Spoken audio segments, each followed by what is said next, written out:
Welcome to Verify in Field, the Millwork Podcast.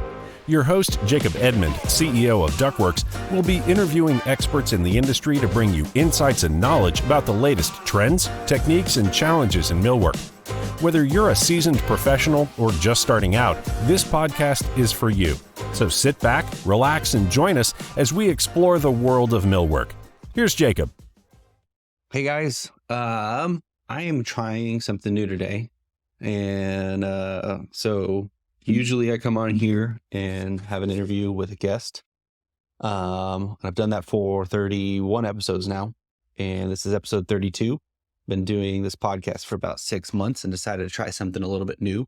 So give me some feedback. Let me know what you guys think of this. Comment on the YouTube video, post on Instagram or LinkedIn, wherever you get this. I'd love to hear from you guys. One, what you think of this type of podcast as a break in between guests. And two, if there's any questions or topics you'd love me to cover in the future in solo episodes like this. But for today, and for anybody who haven't listened to this podcast before, welcome. Thanks for listening. My name is Jacob Edmond, and today I want to share a little bit about my journey in the industry. And the working title, at least for this, is How to Climb the Ladder in Millwork. And so I just want to share with you guys my experience, my views on this, right or wrong. This is not the law or the Bible, but this is one perspective. And so I've been in millwork for now, this is 2023. So going on 14 years now. So I graduated with a degree in architecture, and originally I went to school.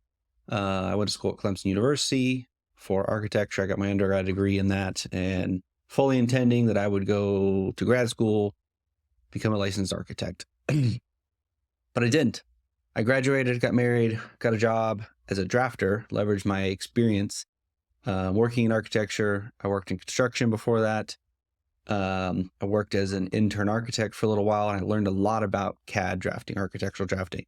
So when I graduated, I answered an ad, and I got a job as a drafter in a woodworking shop. And this shop was specifically a door and window manufacturer that specialized in making hurricane and what they call impact and design pressure rated units. So where we would literally ship units down to Florida. They would shoot 2x4s at them, cycle pressure, positive and negative, with the intent of these being units that would be installed in very high-end homes on the ocean, on the coast, where hurricane rating was required.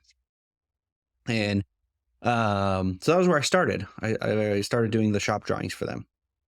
But very quickly, it was a small shop. So when there weren't drawings that needed to be done, I was out in the shop learning how to make doors. So I was running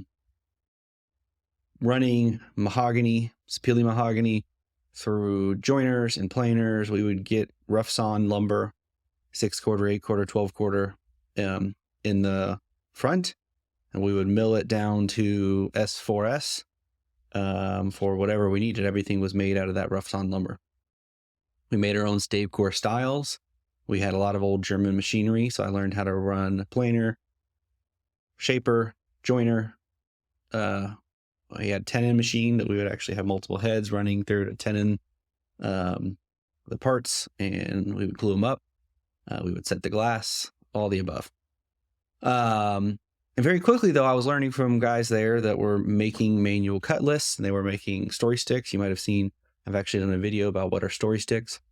And I was looking at this saying, well, hey, I've got all that information in AutoCAD. I did the shop drawings at full scale in CAD, but then they were taking the little 8.5 by 11 drawings that I'd printed out for them. And they would take that and do a cut list. And one of the more senior guys there would take it and actually lay out on a big piece of wood, full scale, a story stick. So he would full scale measure out the sill height, the gap under the door, the bottom rail all the way up, and then you do a plan section of that as well. And I looked at it and said, hey, I can plot that out for you. I can send that exact drawing to, a Kinko's at the time or FedEx, and we can get it full size plotted. And he was like, oh, that would be great. So we started doing that. And then I started paying attention. He was using a Lego pad and he was making cut lists or cut bills or stock bills, whatever you may call it. But he was actually taking from that and saying, okay, I need to cut a rail out of this size. So here's the thickness, width, and height, and then oversized that I need to mill it to so that then I can trim it down. And I said, hey, I think I can do that. And so I rapidly got to the point where I was doing the shop drawings and the details and the cut bills. And I was spitting out at this point, I had no millwork experience before this. So I didn't know this wasn't a cabinet shop. And these guys were all old school, swinging routers, everything. So I kind of invented a way of doing millwork engineering without knowing what it was. All very manual. I figured out what dynamic blocks were in AutoCAD, and I was making dynamic blocks of our typical details. And then I made templates in Excel to be able to put in a door size of if it's a single door or if it is in swing or out swing, whatever the sill detail was, to be able to get cut lists. So I could have the rail exactly what the size needed to be with the tenons based on what profile we're using. And, I don't know, looking back now, my mind just kind of worked that way. But the important part I'm trying to share with you is that I was constantly learning. I was eager to learn and eager to solve problems for the people around me, for the people above me, for the owners, for the company. And as I was looking at this and learning, at the same time, I was learning how to do everything in the shop. And very soon I was also the shop supervisor. I was the one doing all the elliptical units and radius units. I loved the craft of it, and I loved the detail, and I loved learning, and I loved learning how they did things, understanding why they did things, and then finding a way to make it better. Optimizing it, Google searching at night. I would constantly watch YouTube videos about woodworking equipment, machinery, and thinking, okay, we're gluing up these stave core styles. Somebody else must have figured out a way to do this more optimally. And that was, again, finding a problem, learning, not going in assuming that I know better, I could do better, but fully intending to learn everything I could from the people around me, understanding why we did things the way we did. And then once I had mastered that, is there a way to improve this? And so I got to a point at that job where they wanted me to continue to grow as a supervisor and a manager of the shop and run the shop. And I still really wanted to get back towards the design side of things. I went to school for architecture. I loved the software. I loved the design. And frankly, I wanted to keep all my fingers. I had watched guys cut off their thumb. I had seen all of this type of stuff. And I just knew that as a career at that age, 22, 23, 24, that wasn't my long-term goal. So I took another job at what was the first shop that I worked at that used microvellum as an engineer. That was a big leap, wasn't a huge pay grade increase, but I saw more career potential there, something else to learn. I was excited about the idea. I didn't know anything about microvellum at the time, but I knew that, hey, this is, more advanced than just using AutoCAD. And that was intriguing to me. So I was always thinking multiple steps ahead. How is this an opportunity for me not just to make more money, but to learn some new skills? And is there a higher ceiling at this other company than where I'm at? And that was always a factor for me. And so this second company was a more millwork casework shop. They were about $2 to $3 million a year, still, small in the grand scheme of things. But because of that, I had an opportunity to do a lot more within the company.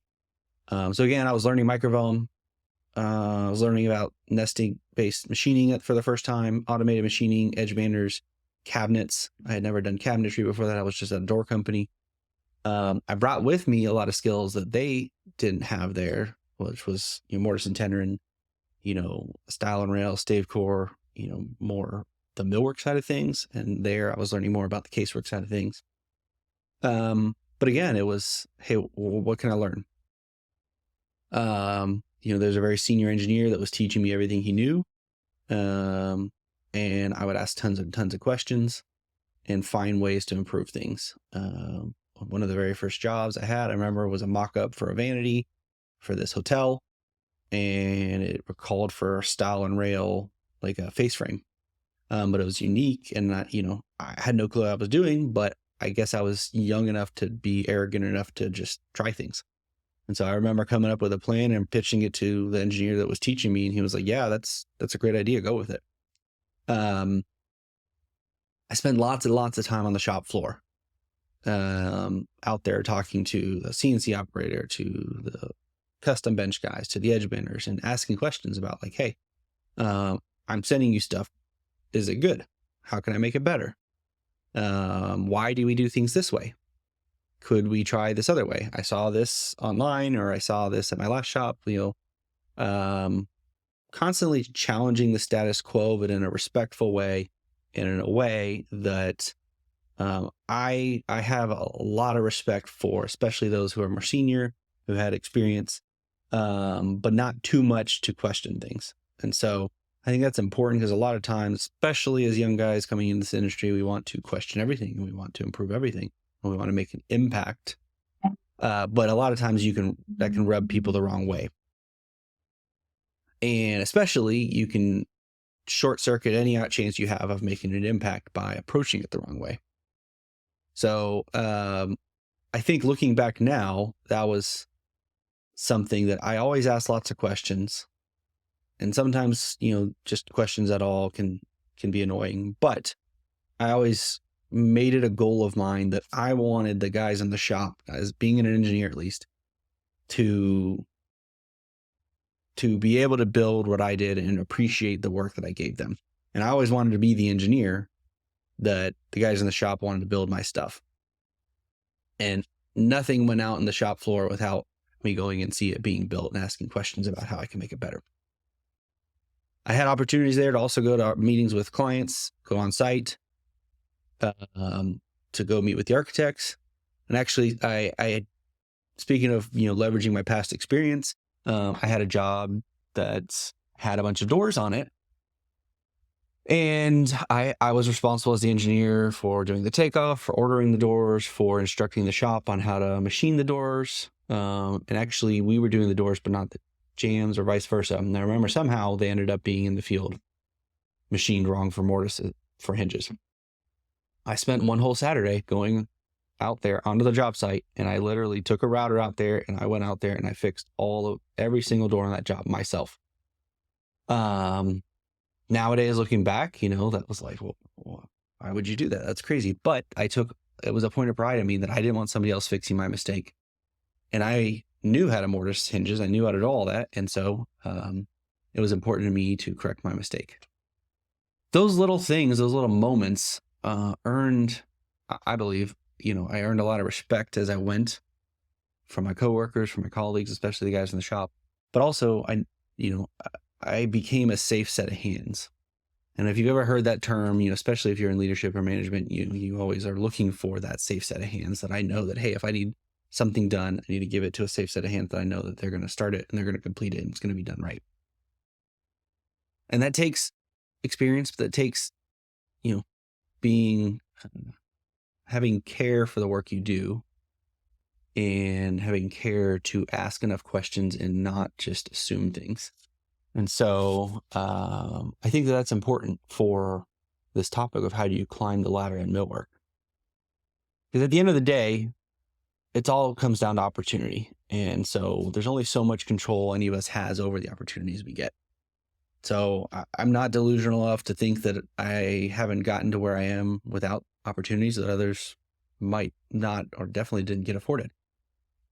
But all I can control is what I do with those opportunities, and how can I do my best to earn more opportunities in the future. And so when you do get an opportunity, make the most of it. Respect the people you work with, that you work for. Do the best job that you can. And don't give them any reason to not want to work with you again. Along the way of all this, so I went from there to another shop. I had gained a lot of microfoam experience, and another shop needed an engineering manager, needed somebody to help them transition from 6.7 at microfoam to 7, build a new library. Speaking of opportunities, I had only worked with 6.7. this company was recruiting and saying, hey, we need somebody to help us migrate to 7. Do you have experience with that? Is something that you can do? I hadn't had experience with 7. I hadn't never done my own library, but part of me felt, hey, I can figure that out. I know I could do that. And part of me felt like, hey, this is an opportunity to learn and grow. So there is some risk taking. That's a common theme through my career is, I've moved 3 or 4 times states for jobs. Every job I've taken has been a stretch beyond my abilities that I knew I would have to learn and grow into. And maybe that's a little bit of ego and arrogance, but I feel that that's how you grow. You can't lift more weight until you try, until you and then if you try enough times, you'll get there. So, but through that, it was always solving problems for those around me, those above me, not just repeating what I was taught. Something else is if your goal is to grow and your goal is to elevate, if all you're ever doing is doing exactly what you've been taught and what you've been told, all you're ever going to be able to add is what you've been taught and what you've been told. And the real value that anybody can bring that's going to get you a promotion, that's going to get you opportunities, is to do more than you've been taught and you've been told, and to solve problems that nobody else can solve. And that takes risks. That takes sometimes stepping on toes. That takes sometimes doing things wrong. I've had a lot of bad ideas. I've done a lot of things wrong. I've made a lot of mistakes. But I learn from those and I retry. And I say, okay, that didn't work. Okay, how can I do this better until I get something? So I think that's an important theme or concept as well. Through all this, circling back to, I think I was trying to get here, was that networking is an important component of this. And so everywhere I'm going, I'm building relationships with people. I'm staying in contact with people from my last shop, never burning bridges, doing my best to also help, as I've left that first door company I left, even a year or 2 after I left, I would go back and help sometimes on Saturdays. I would answer questions about training the next guy, how to do cut lists I was doing. Each time I left, I was always, looking back, either one, asking for help from people I worked with or giving help. But 2, I created my own website. I created a LinkedIn before I really even knew how important that was or what it was. I started a blog post. I was very active on microphone forums and Woodweb and things like that early on. I was constantly coming from an architecture school background. We had so many resources, so many things you could Google, AutoCAD, Revit, all the software you use, all the stuff we do. And then in the millwork, and it was like there was nothing online. I was very active, I remember, on Stack Overflow and Stack Exchange on like their Excel subs and things, because that microphone was Excel based. So anything I could learn there that was even close to it. And so I was creating an online presence for myself very early on, little bits here and there.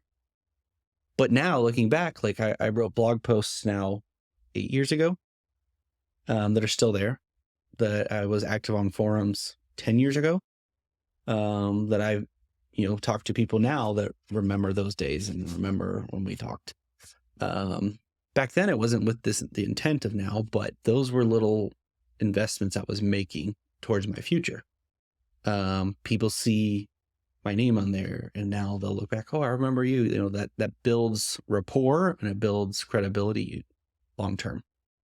Not even to talk about SEO or any of that type of stuff. The first chance my company went to IWF, I took it. I wanted to go and network and find people. I would go beg to go to TechCon when Microphone would have those conferences. Any opportunity I got really, was, hey, how can I learn? How can I meet more people? How can I network? How can I make an impact and solve problems? And so I think that those are kind of the core common threads through all this. And it's really just been a theme, and I remember thinking very early on also, even through multiple companies, like I would have friends that stuck in in auto architecture or went in totally different industries, and looking at them and thinking, man, they've got all these benefits. They get all this time off. They work barely 40 hours a week. Like they have the career that I couldn't see in millwork. And so I was always, one, thinking, okay, eventually I'm going to get to that point where I'll find the right company, or I'll build the right company, or I'll convert this company to be successful enough to afford those types of things. Always just working towards, how do I improve upon where I'm at now? And I think as I went, though, everywhere I went, there were key people, like at least a key person that I looked to as a mentor from that very first shop. That guy who taught me how to cut bill, taught me how to make story sticks. He himself was a career carpenter, millworker, woodworker, high skilled craftsman. And I very much looked up to him. I remember him telling me, hey, just build something every weekend. And I did that. Every weekend I would make a project. I made my Christmas gifts. I made home furniture. I made all kinds of stuff. I would just build something every weekend. All the way to, the president of one of the most recent companies who hired me that I was still in contact with today, and took a chance on me. And I made every effort to make it worth his while that he chose me. And so I think it's looking for those people that have the knowledge and experience that you can learn from. And one, how can I get the opportunity to extract that knowledge from them? Because time is the hardest thing to get from people, especially once they get into, when they're in that leadership role and they're in a very important role and they've got that knowledge. Obviously, hopefully you find a mentor that wants to pour into you, but it's very hard. I have people today that ask for time, and that's the hardest thing for me to give. Taking it away from my team, my employees, my family, my friends. So finding ways to make it valuable for them, that, hey, how can I do for them to get a little bit of that time? That maybe that's taking a job. Hey, how can I take something off your plate? How can I come get a little bit of your time and make it worth your while to give that to me?